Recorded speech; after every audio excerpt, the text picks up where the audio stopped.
Hello students, as I promised you that I will make videos and I will teach you biology with natural environment. So in this series I am going to make you acquainted about the bryophytes. See how beautifully the mat of bryophytes is growing on a wall, and it's my boundary wall as it is Chhattisgarh, and rain falls continuously in this area, so it is dampy area. बहुत ही सुंदर से bryophytes आपको दिख रहे हैं, and it is the moss group of bryophytes means developed one. Bryophytes को बांटा जाता है लीवरवर्ट एंड मॉसेज में. आप पढ़े होंगे क्लास 11th में, और ये क्लास 11th के लिए ही वीडियो है. तो देखिए, ये जो मैट लाइक स्ट्रक्चर है, this is gametophytic stage of this bryophyte. This is gametophytes. Okay, आप बुक में भी आपके लिखा हुआ है कि लीफ जो है वो अल्टरनेटिवली अरेंज्ड रहते हैं. देखिए, लीफ जो है इनका अल्टरनेटिवली और कैसे पैचेज में अरेंज्ड हैं, जो कि एक हल्का फुल्का fall system like and leaf like का स्ट्रक्चर देते हैं. So these are gametophytic stage. Means इनका हैप्लॉयड नंबर, जो जीनोमिक नंबर होगा वो हैप्लॉयड होगा, n होगा. Okay, now this come to this beautiful small structure जो कि आपको दिख रहा है. ये जो आपका स्टेज है, ये आपका स्पोरोफाइटिक स्टेज है. मॉसेज में गैमेटोफाइट और स्पोरोफाइट बहुत अच्छे से डेवलप्ड होते हैं.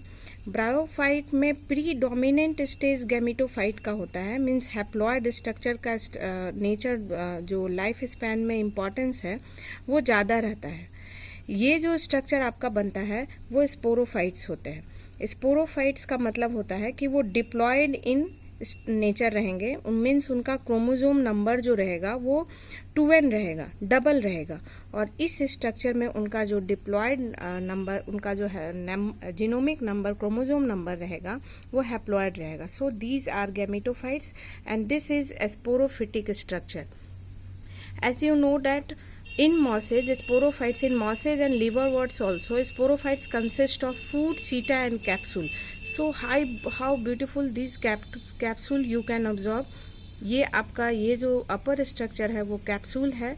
ये आप जो पतला लंबा रेशा टाइप का देख रहे हैं, देखिए वीडियो में ये थोड़ा बड़ा भी दिख रहा है, ये बहुत छोटा है. अगर हम ऐसे करके दूर लेकर जा रहे हैं तो आप इमेजिन कर सकते हैं कि ये कितने छोटे हैं, जस्ट लार्जर देन एल्गी. और ये तो पेड़ है. सो पेड़ के कंपैरिजन में आप देख लीजिए कि ये कितने छोटे हैं. मैं इसको बहुत क्लोज ले जाकर वीडियो बना रही हूँ, सो आपको ये कुछ दिख जा रहे हैं. These are mature capsules. देखिए, ये ब्राउन हो चुके हैं और ये मैच्योर कैप्सूल्स है, और इसमें स्पोर्स हैं. इसमें जो स्पोर्स बना है वो मियोसिस से बना है. ओके, मीन्स ये मियोटिक स्पोर्स हैं, और स्पोर्स इस डम्बल लाइक शेप, और कह सकते हैं दिस इलोंगेटेड शेप में भरे हुए हैं. और ये मैच्योर भी हैं क्योंकि ब्राउन है. देखिए, बहुत सारे यहाँ पे गैमेटोफाइट्स आपको दिखेगा जो कि अभी मैच्योर नहीं है. सॉरी, स्पोरोफाइट दिखेगा, ये आपके मैच्योर नहीं है, लेकिन ये स्पोर्स अब मैच्योर हो चुका है, और ये n है. मीन्स स्पोर्स जो हैं वो n है, और ये मैच्योर होके फॉल करेगा, and then again this structure will arise. और आपको पता ही है मॉसेज में प्रोटोनिमा लाइक स्ट्रक्चर बनता है. तो पहले छोटा प्रोटोनिमा लाइक स्ट्रक्चर बनेगा जो कि थैलस के पहले का स्टेज है. फिर आपको वो थैलस में डेवलप करेगा, रियल थैलस में, और रियल थैलस में डेवलप करने के बाद वो उसमें एंथ्रीडियम एंड गाइनोसियम बनेगा, जो कि वो स्ट्रक्चर हम नहीं दिखा पा रहे हैं एंथ्रीडियम एंड गाइनोसियम बनने का. और एंथ्रीडियम एंड गाइनोसियम बनने के बाद जब उसके गैमेट्स जो हैं, male and female gametes fuse करेंगे. Male and female gametes fuse करने के बाद फीमेल के अंदर ही, मीन्स आर्किगोनियम में ही, archegonium and antheridium is the female reproductive organ, और गैमेट्स बनेंगे, और आर्किगोनियम में ही जाइगोट डेवलप होगा. और जब वो जाइगोट डेवलप करके मैच्योर होकर स्ट्रक्चर बनाएगा तो ओवर द प्लांट, उस प्लांट के ऊपर ही ये स्ट्रक्चर बनाएगा. एंड दिस इज क्या कहेंगे, developing stage of the zygote. Zygote के डेवलपमेंट के बाद जो स्ट्रक्चर बनता है वो स्पोरोफिटिक इन नेचर होता है, मतलब उसमें 2n होते हैं। मेल एंड फीमेल गैमिट का n मिलके 2n हो गया और ये स्ट्रक्चर डेवलप होता है and this structure is called as sporophyte. ये जो स्ट्रक्चर है आपका वो स्पोरोफाइट है, जिसमें ये कैप्सूल है।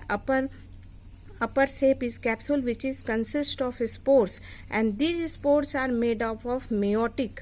ये मियोटिक हो जाएंगे क्योंकि ये 2n है और मेन प्लांट कैसा है, n है, तो इनको ये 2n है और n होने के लिए इनको मियोसिस करना पड़ेगा और इसमें मियोसिस करके ये स्पोर्स बनाएंगे और इसमें ये स्पोर्स भरे रहेंगे।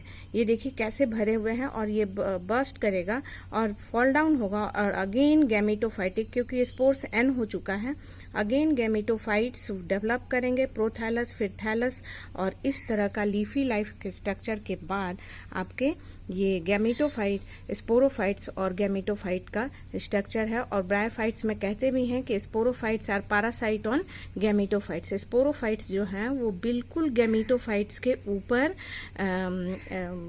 रहते हैं और ऊपर इनके न्यूट्रिशन, क्योंकि ग्रीन कलर ये है, न्यूट्रिशन के लिए टोटली ये गैमेटोफाइट्स पर डिपेंडेंट है।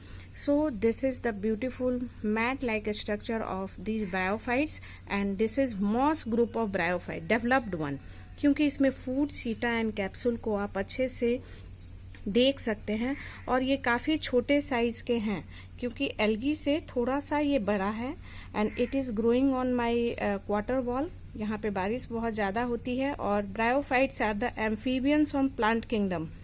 प्लांट किंगडम ग्रुप का इनको एम्फीबियंस की कहा जाता है क्योंकि इनको पानी का सोर्स चाहिए आर्किगोनियम और एंथ्रीडियम को मिलने के लिए, गैमेट्स को मिलने के लिए वाटर चाहिए।